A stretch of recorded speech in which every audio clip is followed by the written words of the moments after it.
Senator, Friday, a North Korean official threatened punishment for the captured Pueblo crewmen unless the U.S. apologized to North Korea and promises never to violate North Korean territorial waters. Why can't our government do something about the Pueblo incident and get these men released? We're trying to get the men released. This is one of the most embarrassing incidents that the United States has ever been confronted with, very frankly, and I'm growing very impatient myself, and I think most of the people of this country are, and I think it ill behooves the Koreans to be making too many threats because they're very fortunate that something hasn't happened already. Our problem is, one, that they have these 81 boys, our Navy men over there, and we have to be very careful that what action we take does not result in the killing of these young men. It'd be one thing if they didn't have the boys, it'd be one thing, but they've got them, they're alive, all but one of them who died, unfortunately, of his wounds. And if we send in the Marines or do something like this, the thing that'll happen is that they'll kill these young men before we get to them.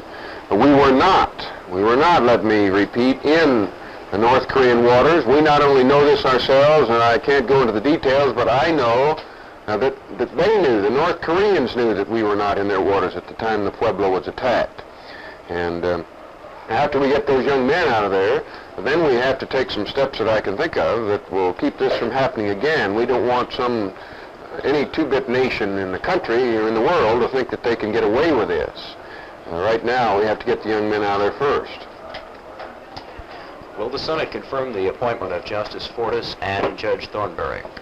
I don't know. I think it's a matter of time right now. The opponents to Justice Fortas and Judge Thornberry are doing everything they can to drag this out, knowing that the Congress is in the process of recessing for both of the national conventions, and how long we'll be back in or not afterwards, I don't know.